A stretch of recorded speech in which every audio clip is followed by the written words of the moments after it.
Spooky season is here, and that means more games going on sale in the eShop. Today, I'm going to be reviewing Dredge, which is now on sale for 35% off, putting it at $16.24. The sale ends on October 3rd, so let's see if it's worth picking up. You know the drill. I'll break the game down into 3 categories: gameplay, world, and content. I'll give each a score out of 10, and at the end, we'll average out the scores and put a price on it. Without further ado, let's begin with gameplay. Dredge is a single-player, narrative-driven fishing game with a Lovecraftian flair. You will captain your small fishing vessel, sailing from island to island, speaking with the local inhabitants, fishing to earn money and to complete puzzles, and as the name would suggest, dredging up treasure and materials. You will spend the entirety of the game in your ship, so the gameplay is centered around the capabilities of your vessel. The story begins as you encounter a storm and your ship is badly damaged. The nearby town brings you in, and the mayor agrees to loan you a vessel for you to work off your debt by becoming the local fisherman. Once you venture out, the fishing mechanic is introduced. This timing-based minigame is so satisfying to get right, but punishing if you fail. How quickly you accomplish your tasks becomes increasingly important as the game progresses, but it does a good job of introducing new concepts slowly. As you sell your fish to the local fishmonger, you will use the funds to pay off your debt and to purchase new tools from the shipyard. Certain fish and areas will require specific rods, and as day turns to night, it becomes increasingly clear the value of faster engines and brighter lights. Dredge has a clock that is running whenever you are performing an action with your ship. This means that while you are speaking with characters, shopping for upgrades, or looking through your ship's menu, time does not move forward, so you can take your time reading the dialogue and immersing yourself in the story. But when you are fishing, or sailing, or even dredging, time will move forward and rather quickly. You are also given a panic meter represented by an eye at the top of the screen. As night falls and visibility becomes scarce, you will begin to panic and experience increasingly worse hallucinations. Rocks will appear out of nowhere, and monsters will emerge that disguise themselves as ships or buoys. And so the cycle of task completion during the day and rushing back to a port to rest for the night begins, and I think it's so smart. The night cycle might be an obstacle in the beginning, but it serves as a perfect way to meter out the player's progression. To get to a further island safely, you will need a faster engine so that when you can reach a dock before nightfall.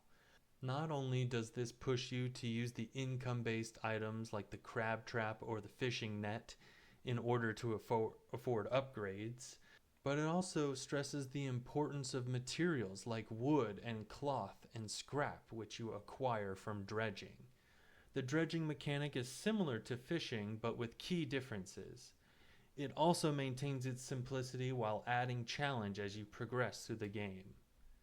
You use these materials at the dry dock, where you will add on to your ship's size and spaces for attachments. I also really liked the movement as you're controlling the vessel. I found myself weaving between rocks and drifting up to fishing spots. Overall, the gameplay of this game is expertly done, however, I will bring up some issues I had during my playthrough. As you meet more inhabitants, they will give you requests to bring them certain items, whether that be a specific fish or a personal item that they wanted dredged.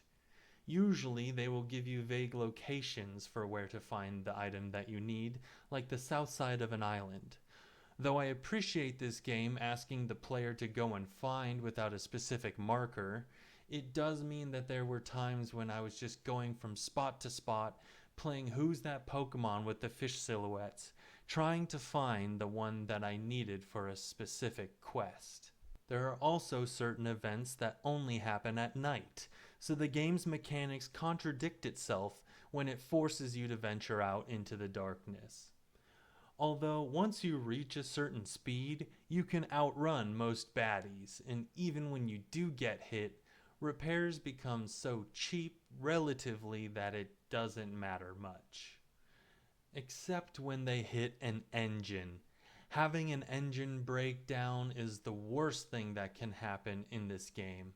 That's only because it means it's going to take that much longer to get back to the shipwright to get it fixed. I will say that the day cycle is very fast, and at times it seems like you can't accomplish enough during the day. But this might be exactly the experience that the game developers were going for.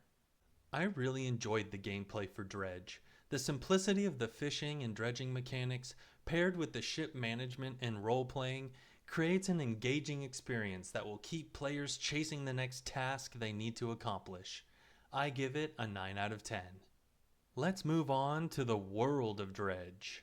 Team 17 has created a true Lovecraftian experience with this game. Their choice of art style complements the dreadful, ragged themes of this game's aesthetic. The terror and sense of dread that is built during the late-night scramble to return to the safety of a dock is truly something that I have not felt from a game before. I must also confess that I definitely struggle with thalassophobia, or the fear of the ocean, so the unknown threat lurking in the darkness was enough to get my heart pumping every time. The music quiets and the sounds around you when panic is in full effect as you are plunged into darkness add even more to the feeling that there is always something following you or closing in. Once night is over, however, I must say that this completely flips. The early morning and day cycle for this game are so incredibly beautiful. The light as it shifts from orange to blue as the sun rises is beautiful, and the music that plays is soothing and perfect for relaxing and fishing the day away. It almost made me want to just go out during the day and treat this game like a fishing simulator. But I knew for this review I needed to experience as much as I could, so I immersed myself in the story. Though there isn't any voice acting, I had such a great time experiencing the world and story of Dredge. After meeting a mysterious man known as the Collector, he will send you to faraway lands in search of items that he needs for a mysterious purpose. This pushes the player to new clusters of islands, to meet new inhabitants and learn about the story of the islands. Each one will have new quests and present different threats from the environment or creatures that live there. As you explore and catch new fish, you will encounter anomalies, and the art and variety for these creatures that you catch are fantastic. In true Lovecraftian fashion, the art and character designs are beautifully done. There are many visually stunning moments that are amazing, especially for the Switch. As you explore these new regions, you encounter many notes or strange stone statues that point to a vague area or give an esoteric request for a type of fish. I really appreciate it when a game finds a way to guide the player without a line pointing you to the exact location. It adds to the feeling of discovery and wonder that a search for treasure brings, and allows the player to work with the tools that they're given to achieve their goals. By the end of my review time, I was on my way to the fourth area in search of the fourth relic. Each new area was completely different from the rest, and each character was fully realized and interesting to interact with. Though I believe this game could really be greatly improved with voice casting, I absolutely loved the World of Dredge. It was a perfect blend of Lovecraftian horror and dread with a chill and lovely story-driven fishing game. I give World a 9 out of 10. Finally, let's discuss the content in this game, because this is where I might lose my more budget-minded folks. Broken down in terms of length, Dredge is about 9.5 hours for the main story, 12.5 hours for the story plus the extra content, and about 18 hours for completing everything in the game. While this might be a little bit shorter compared to other games, I'm here to make the argument that its length is also one of its strengths. Throughout my time playing this game, I never experienced a dip in the quality of the content. Each quest felt unique and inspired.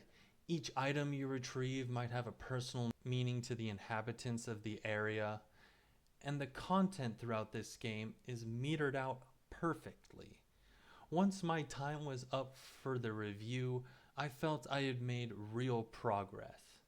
Like being in the middle of a good book, I'm hungry to go to the next island and discover what new mysteries await there, and discover what the relic collector is plotting.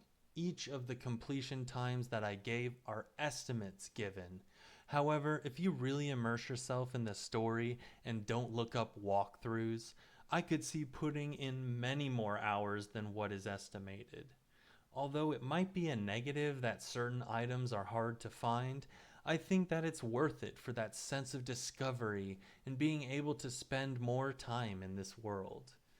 The Collector is also such a brilliant plot device, guiding you to the different islands to find the relics where you will need to complete quests to get access to them. As I've grown as a gamer, I've really come to appreciate shorter and well-crafted experiences, and I believe Dredge has delivered just that. I look forward to completing the game and uncovering the mysteries myself. Not to mention, this was a perfect way to get into the spirit of the spooky season. Overall, there is a pretty good amount of really quality content in this game. I look forward to experiencing the rest of it, and I appreciate that it's something that can be finished within a reasonable amount of time. I give content an 8 out of 10. And there we have it.